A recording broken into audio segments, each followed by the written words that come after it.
Banyak yang takut makan udang karena katanya tinggi kolesterol yang bisa mempengaruhi kesehatan jantung. Faktanya nih, udang kaya kandungan omega 3 yang justru bisa meningkatkan kadar kolesterol baik dalam tubuh. Asal konsumsinya nggak berlebihan juga ya. Batasnya 100-200 gram saja.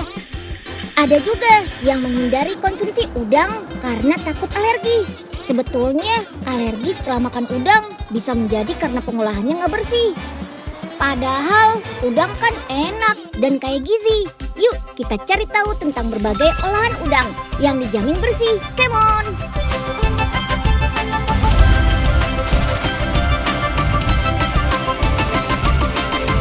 Si Unyil, yuk kita come on!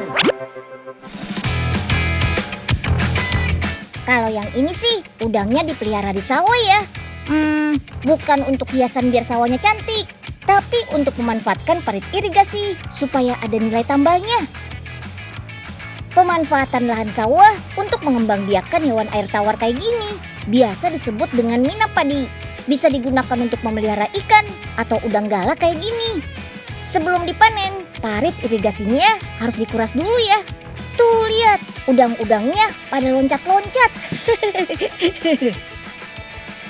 Lahan seluas 1 hektar bisa menghasilkan 50-100 kg udang loh.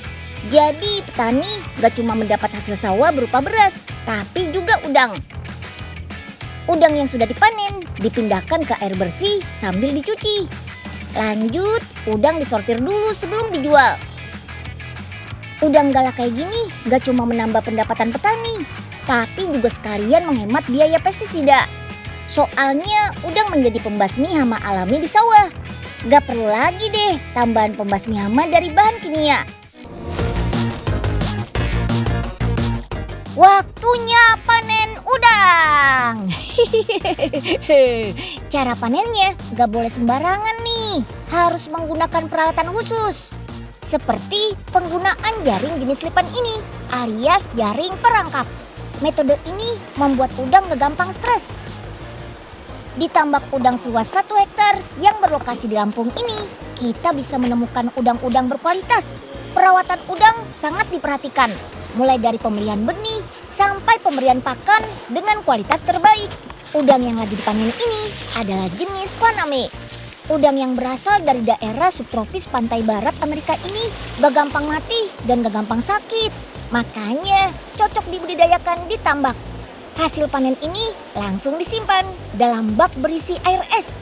Cara ini akan menjaga warna udang agar tidak rusak dan menjaga cita rasanya. Udang-udang yang akan dikirim ke pabrik pengolahan harus dicek dulu suhunya. Pastikan suhunya di bawah 4 derajat Celcius. Karena dalam kondisi dingin, perkembangan bakteri bisa dihentikan. Menteri Kelautan dan Perikanan Pak Sakti Wahyu Trenggono ingin menjadikan Indonesia sebagai produsen udang Faname terbesar di dunia. Targetnya mencapai 1 juta ton per tahun. Nah, biar targetnya tercapai, tambak udang perlu perawatan ekstra nih. Salah satunya kualitas air tambak. Air tambak berkualitas bakal menghasilkan udang yang sehat dan gemuk-gemuk. Dulu sih mengecek kualitas air tambak dilakukan secara manual. Karena zaman sudah canggih, petani tambak bisa pakai aplikasi di gadget aja nih. Alat ini terdiri dari 2 bagian, sensor pot dan perangkat utama. Bagian yang dimasukkan ke dalam kolam adalah sensor pot. Sedangkan perangkat utama akan membaca kualitas air. Seperti tingkat keasaman, kadar garam, suhu, dan kadar oksigen. Misalnya kalau hasil pengecekan menunjukkan asupan oksigen kurang, petani bisa langsung mengantisipasi dengan cara yang tepat. Misalnya memanen sebagian udang supaya kolam gak terlalu padat, atau menambahkan alat untuk meningkatkan kadar oksigen. Kalau petani terus merawat udang dengan baik, yakin deh keinginan Indonesia bisa menjadi penghasil udang terbaik dunia nomor 1 akan terwujud. Buat yang suka makanan Jepang, pasti nggak asing dong sama ebi furai. Olahan udang bercita rasa gurih dengan sensasi renyah ini dibuat dari udang Faname. Bentuk udang aslinya kan melengkung, Tapi udang pada ebi furai ini bentuknya lurus dan panjang. Daripada bingung, mending kita ke pabrik pembuatannya aja di Pati, Jawa Tengah. Come on! Udang-udang yang dikirim ke pabrik ini berasal dari perairan sekitar Pulau Jawa. Sebelum diolah, tentu saja harus disortir dan dibersihkan. Soalnya udang yang gak bersih bisa bikin alergi. Kalau Sobat Unyil ada reaksi alergi setelah makan udang, bisa jadi udangnya gak bersih. Buang juga bagian kepalanya, karena pertumbuhan bakteri paling cepat ada di bagian kepala. Kepala udang sebaiknya gak dimakan ya, karena ada potensi terpapar logam berat. Untuk membuat ebi furai, hanya bagian dagingnya saja yang diperlukan. Jadi sisanya seperti kulit dan usus dibuang saja. Dalam sehari, pabrik ini bisa mengolah sekitar 8 ton udang. Pengolahannya juga harus cepat saat udang masih dalam kondisi segar. Udang faname yang sudah bersih, kita olah jadi ebi furai di ruangan khusus ini. Biar tepung rotinya menempel, baluri udang dengan telur yang sudah dikasih penyedap dulu. Baru deh guling-gulingkan di tepung roti. Tuh kan jadi lebih rekat. Ayo Den, tabur terus Den. Biar udangnya nggak kabur, kita umpetin nih udang sama balutan tepung. Iya Pak Oga. Ayo Pak, yang rapi tepunginnya. Aduh Den, hidung Pak Oga kok kaget ya. Wah, kok sama sih Pak? Sih.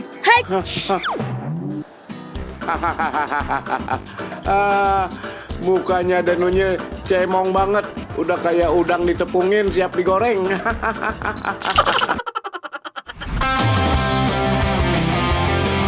Ebi furai yang sudah diselimuti tepung roti harus dibekukan dulu nih. Pendinginannya bersuhu 5 derajat Celcius. Gunanya untuk menghambat pertumbuhan bakteri merugikan, khususnya penyebab alergi. Olahan udang ini nggak pakai bahan pengawet ya. Dengan dibekukan, masa tahannya bisa sampai 2 tahun. Penyimpanannya juga nggak boleh sembarangan. Usahakan tetap di freezer. Olahan udang frozen kayak gini praktis karena tinggal digoreng. Biar sehat, goreng menggunakan minyak zaitun dengan metode penggorengan deep fry. Penggunaan teknik penggorengan ini biasanya untuk makanan berlapis tepung. Jadi cocok untuk mematangkan ebi furai.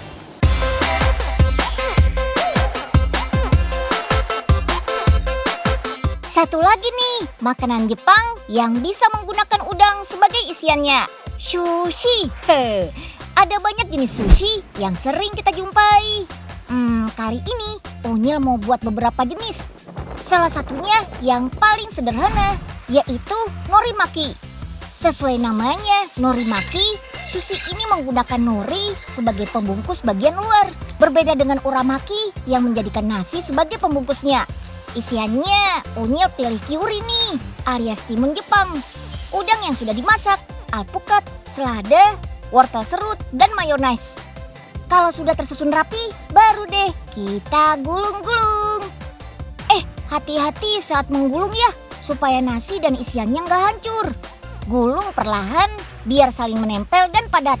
Biar kelihatan enak dipandang, susun sushi dengan rapi. Lalu beri topping spicy mayo, abon, dan edible flower.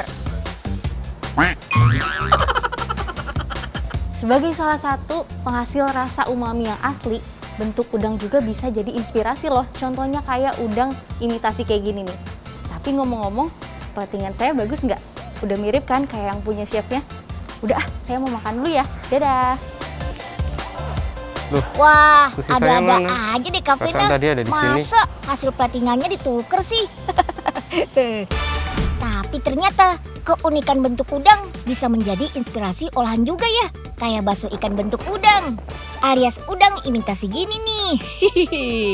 Pabrik pengolahannya ada di Pasuruan, Jawa Timur. Kita timbang dulu bahan-bahan pelengkap adonan kering yang diperlukan. Bahan utama adonannya adalah surimi, berasal dari ikan yang dihaluskan, sehingga teksturnya menyerupai pasta. Adonan surimi dicampur dengan air, tepung, garam, gula, minyak nabati, telur bubuk, dan ada ekstrak udangnya juga. biar saat dinikmati serasa makan udang beneran. Setelah mixing sekitar 45 menit, adonan udang dimasukkan ke mesin filling. Mesin ini secara otomatis mengisikan adonan ke loyang berbentuk udang. Cetakan yang sudah terisi adonan langsung dimasukkan ke mesin pengukusan. Adonan yang keluar dari mesin pengukus ini tingkat kematangannya sekitar 90 derajat Celcius. Keluarkan udang imitasi dari cetakan sambil dirapikan juga bentuknya. Udang imitasi ini memang bentuknya sudah mirip, tapi belum afdol nih kalau belum ada warnanya. Biar tampilannya semakin mirip daging udang setelah dimasak, yuk kita lukis pakai warna oranye. Ini bukan pewarna sembarangan ya, tapi pakai beta karoten. Pewarna alami bersumber dari sayur dan buah-buahan dan tergolong aman menurut BPOM. Setelah dipoles, jadi 11-12 sama udang beneran yang sudah dimatangkan kan? Si Unyil, yuk kita kemon. Gak semua orang bisa konsumsi udang karena bisa bikin alergi.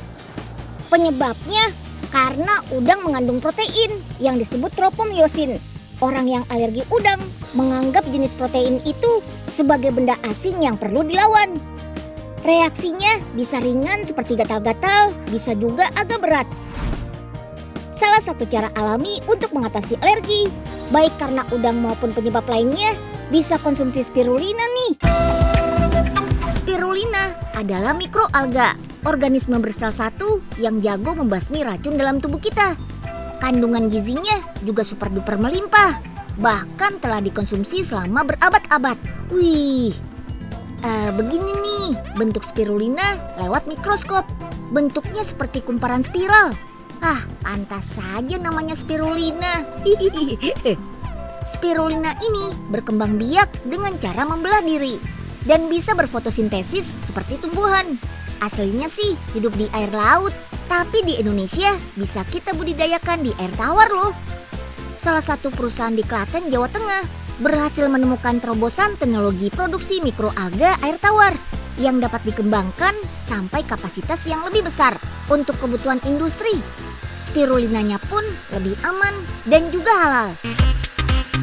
Di sini ada 6 kolam loh, masing-masing berukuran 10 meter x 6 meter, berisikan 24.000 liter air untuk membudidayakan spirulina. Air yang digunakan langsung berasal dari sumber mata air yang lebih murni dan gak bakal mengganggu kebutuhan air lingkungan sekitar. Perawatan spirulina ini ternyata gak susah-susah amat kok.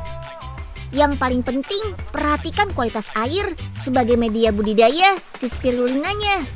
Lakukan pengecekan rutin suhu air. Harus sesuai dengan suhu ruangan sekitar 20 sampai 25 derajat Celcius. Lalu tingkat salinitas atau kadar garam air. Harus diukur pH-nya, nggak boleh kurang dari 7. Yang artinya harus bersifat basa. Sama seperti tumbuhan, spirulina membutuhkan sinar matahari untuk berfotosintesis. Makanya di balik warna hijaunya, selain kaya akan zat klorofil, juga kaya akan protein yang kandungannya sampai dengan 70%. Kolam pembudidayaan spirulina ini juga dilengkapi kincir pemutar yang bisa diaktifkan secara otomatis.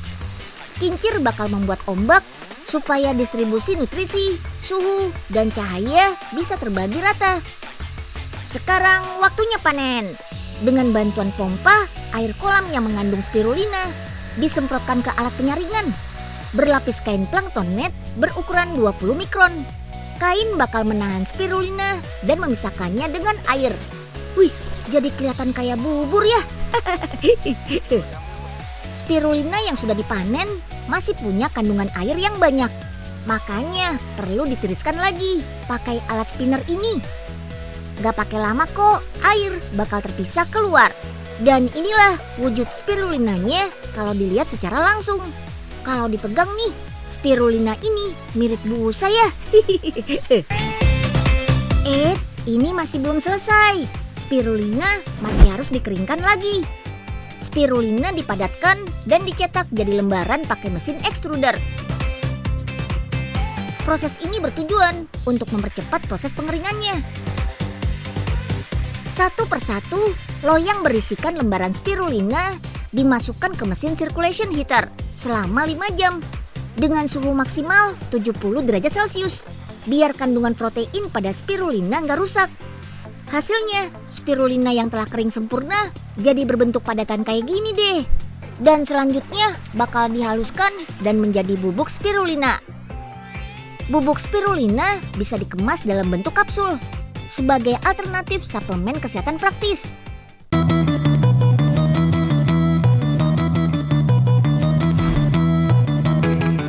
Bubuk spirulina juga bisa dijadikan campuran pangan loh. Korean garlic bread yang sempat jadi tren tampilannya beda dari biasanya nih. Lihat kan perbedaan yang original dan yang sudah glow up. Garlic bread yang warna hijau bukan rasa green tea ya, tapi berasal dari spirulina. Dengan dosis sedikit, berbagai nutrisi bisa kita dapatkan dari si alga biru hijau ini. Proteinnya 55-70%. Lebih banyak dari daging ayam, sapi, dan kedelai. Wih. Oke deh, sudah kalis nih. Bentuk adonan jadi bulat, susun di loyang, dan beri jarak ya, supaya nggak menempel ketika roti mengembang saat proses proofing. Kita tutup dengan kain, biarkan maksimal 1 jam. Sambil menunggu, kita buat cream cheese-nya dulu yuk. Masak keju parut, susu cair, dan mentega. Panaskan dengan api kecil saja. Setengah masak, masukkan gula. Terus biarkan sampai mengental, sekitar 10 menit. Gak cuma dilengkapi sama cream cheese saja. Untuk baluran kedua, kita buat honey garlic sauce. Masak cincangan bawang putih dengan mentega. Ketika aroma bawangnya sudah matang, tambahkan menteganya lagi. Panaskan sampai mencair. Gak perlu lama-lama. Setelah itu, dinginkan terlebih dahulu. Baru deh kita tambahkan kental manis, madu, dan bubuk parsley. Terakhir, tambahkan 1 butir telur. Aduk-aduk sampai merata. Kata pepatah nih, sambil menyelam minum air. Adonan rotinya sudah mengembang. Itu artinya siap kita panggang. Setelah 15 menit, rotinya sudah matang deh. Wih, rotinya sudah matang nih. Pasti perlu tester. Tinggal cobain ah. Aduh. Ya ampun, mau ngambil roti, dapatnya tepung.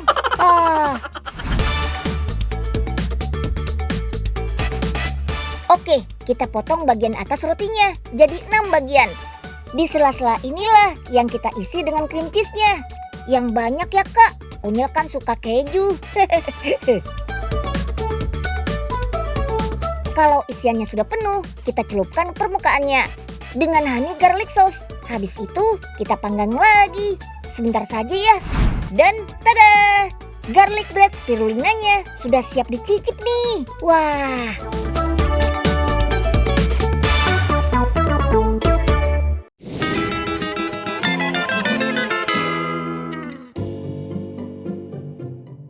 Nyil, stop, jangan dibuang dulu. Itu kulit udang kan? Iya, bener kak. Ini tuh kulit udang. Tapi kenapa nggak boleh dibuang kak? Ini kan udah jadi sampah, nggak kepake lagi. Siapa bilang kulit udang gak bisa kepake lagi? Kulit dan kepala udang masih bisa kita manfaatin buat tanaman. Wah, gimana caranya tuh kak? Cara membuat kompos, rebus dulu kulit udangnya selama 20-30 menit. Kulit udang atau hewan laut lainnya bisa memberikan kalsium, fosfor, dan magnesium ke dalam tanah, Nyil. Lalu, keringkan di oven atau bisa juga digoreng tanpa minyak. Tujuannya supaya lemak dan baunya berkurang, Nyil. Kulit udang yang sudah kering ditumbuk dan tumpuk dengan rumput atau dedaunan. Pupuk yang berasal dari kulit udang atau hewan laut lainnya mengandung nitrogen dan berbagai mineral, Nyil. Selain bermanfaat bagi tanah, membuat pupuk alami dari cangkang udang bisa menambah kegiatan Unyil di rumah ya kak? Iya dong, Nyil. Mau Kak Arsa bantu bikinnya? Wah, boleh banget dong kak. Ayo kak, kita ke rumah Unyil. Pernah dengar peribahasa ada udang di balik batu? Maknanya sih terlihat negatif, tapi berbeda nih sama makna ada udang di balik tudung saji. Wah, pasti bikin jadi rebutan karena kelezatannya.